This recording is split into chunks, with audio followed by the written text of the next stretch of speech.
Alright, so today we're going to take a look at this stone dropped in a well. It seems to be a good question for all of y'all to not understand or not attempt because you're not understanding it, and you got to plug in lots of stuff as it relates to math. So you've got to use a lot of algebra in here. You've already been given some hints on how to get it set up, but we're going to take a look at this problem as it exists. So we will start out with looking at the problem, and it states that a man drops a stone into a water well on his farm. He hears the sound of the splash 3.1 seconds later. How deep is the well?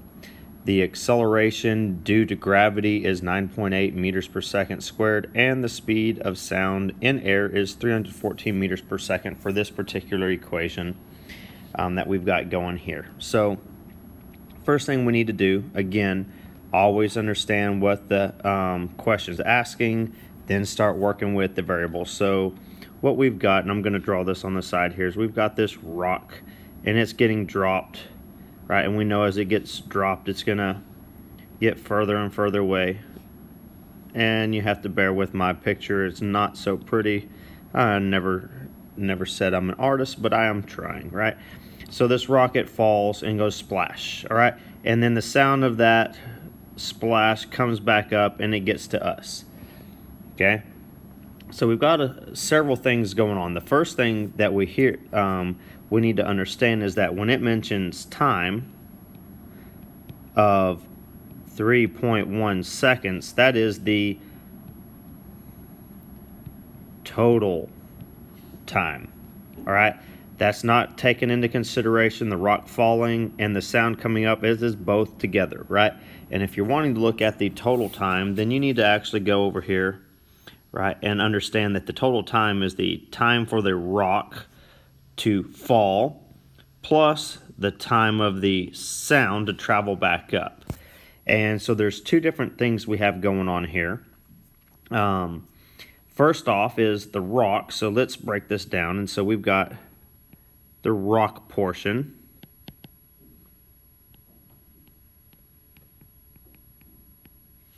And for the rock portion, we know that it's being dropped. So that tells us that the initial velocity is 0. It also tells us that acceleration is going to be equal to gravity, or negative gravity in this case, which is going to be equal to negative 9.8. And it says to use 9.8, so we're going to make sure we stop there, meters per second squared. And it also tells us that we are looking for the distance. And we know that through our findings, it's going to take some time, right, for the rock to travel down.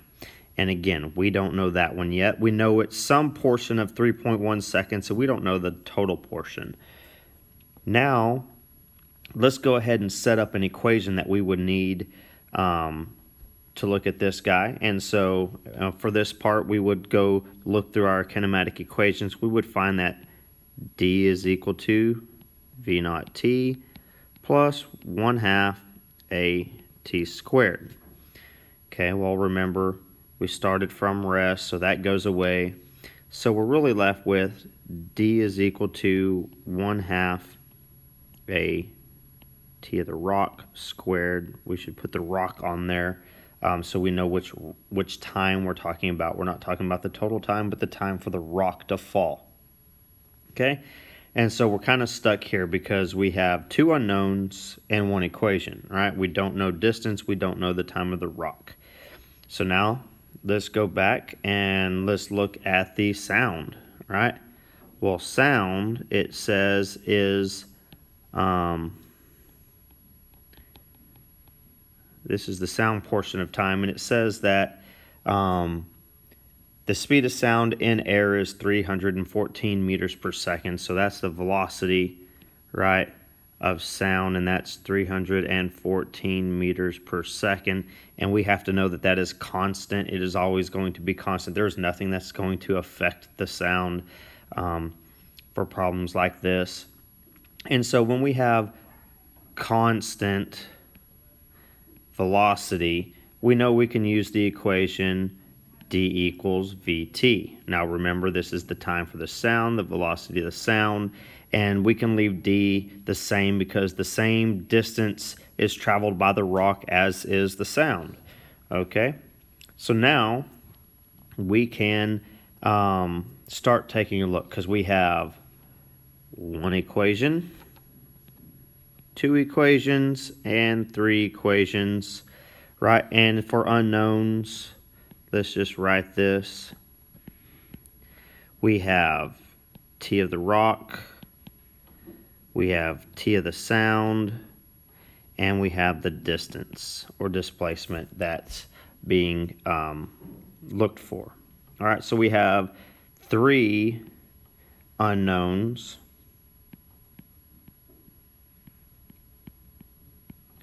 and three equations. So that sets us up beautifully to solve this problem. So let's go ahead and clear some of this off. So let's add another slide.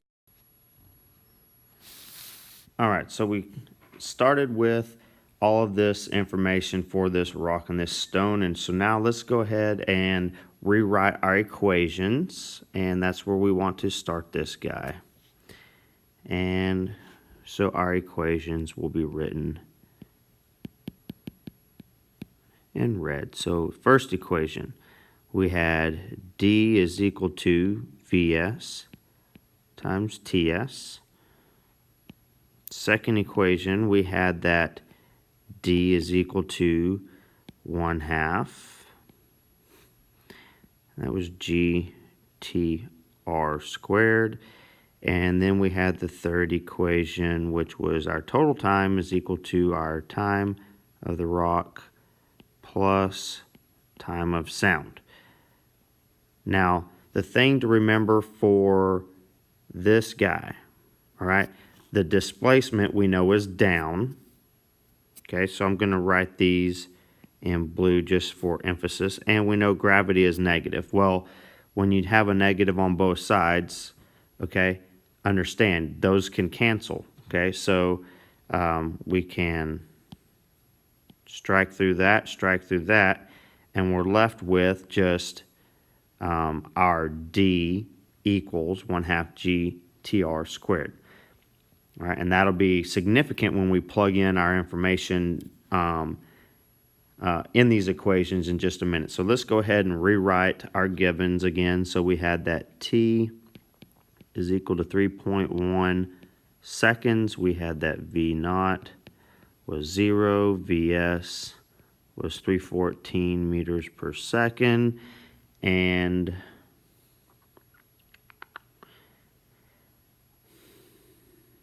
gravity was 9.8 meters per second squared. All right, so we have everything we need. Now what we have to do is substitute, and we're substituting in for to solve this guy. We could solve for D and go straight to D, but I think with the given circumstances of where everybody is algebraically, a lot of times it's easier to solve for TR. There's a little bit less algebra involved to get things in the right order, and then we can go take that answer and solve for our D. All right, so first things first is we understand that, and I'm going to circle these, that D and D is the same amount traveled either by sound or by the rock. So that is a key. So we can set those two equations, okay, equal to us. And I'm going to use a new color so that you understand that these are set equal to each other, and we're rewriting this equation. So I'm going to write it right here. So that's Vs TS is equal to 1/2 GTR squared. Okay, now we notice we have two variables that we don't understand or don't have information on yet, which are those two times, but we do have an equation which we can solve for one, and I think the easier one in this particular case is to solve for TS here. All right, so we can rewrite this equation as TS is equal to T minus TR. All right, now we can plug him in over here with the TS. So that gives us our new equation of V times T minus TR is equal to 1/2 GTR squared. All right, so now we are well on our way. Let's go ahead. Remember, guys, that the quadratic formula says, I'll try a different color here, that our form has to be in ax squared plus bx plus c equals 0. All right, this doesn't look anything like that yet. Now remember, our variable here is going to be tr squared and tr, right? Remember, that's just talking about whatever variable you're looking at. All right, so we need to make this equation that we've got right here look like that. So we can move everything over. Let's just move it over. I'm going to rewrite everything on this side so it looks just like this equation. So this is going to be 1/2 GTR squared. And this is going to be minus VS T minus TR equals 0. All right, so we're getting close, but we need it in this form right here. So let's go ahead and finish off this guy. We get that it's 1/2 GTR squared minus VST plus VSTR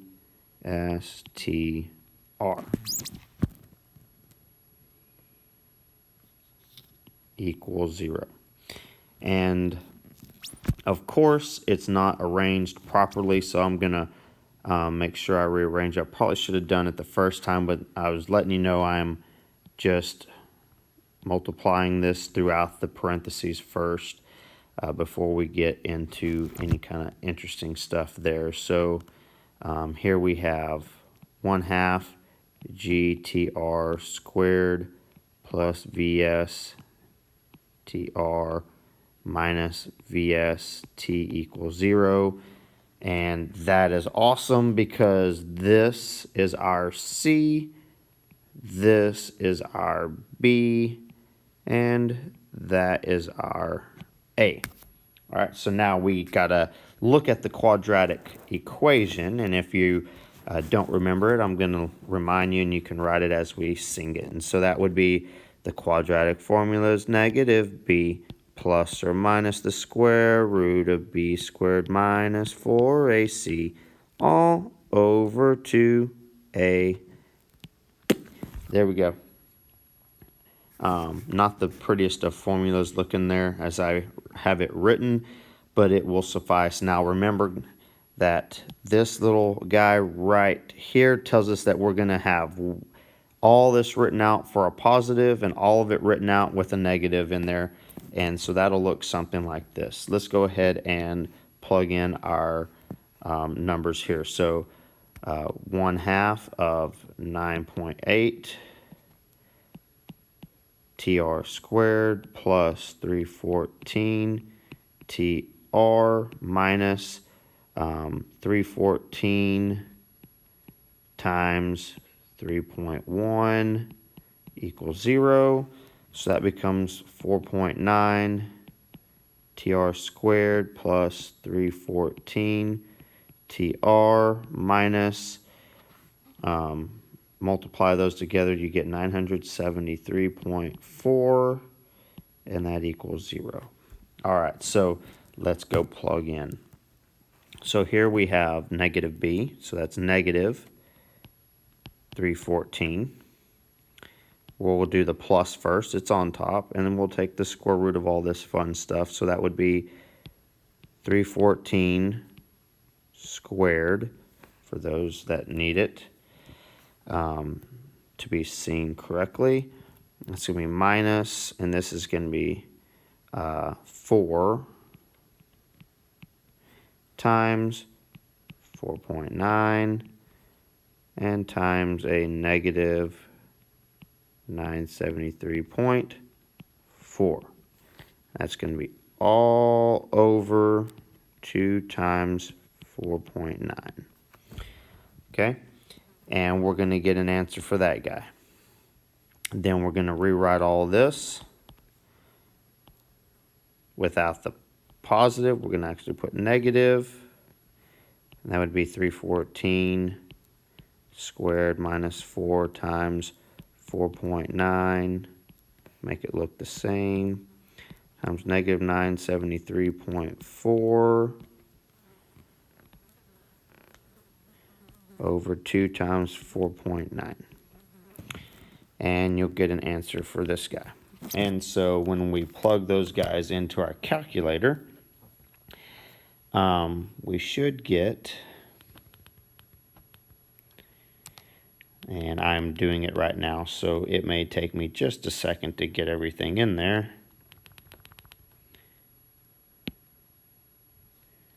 So bear with me.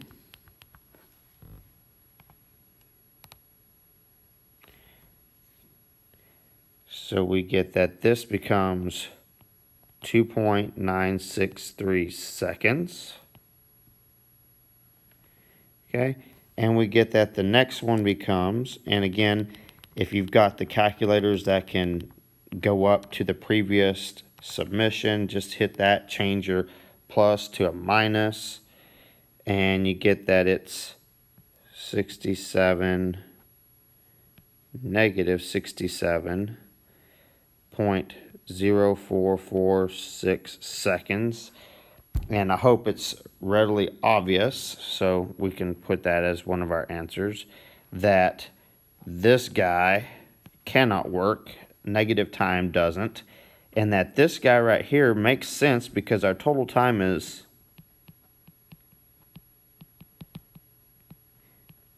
3.1, right? And that's less than 3.1, so that should be very, very nice. And so now we do the final touch and we go solve for our D. And so here you get that the distance, remember we're talking about the magnitude, so let's just stick with the magnitude. So D is equal to 1/2 times 9.8. Remember the two negatives canceled from above, and then that's going to be 2.963 seconds squared, and you're going to get that the distance comes out to be 0.5 times. I am doing this as we go, so give me just a second. I'm making sure I don't make a mistake as I write stuff down.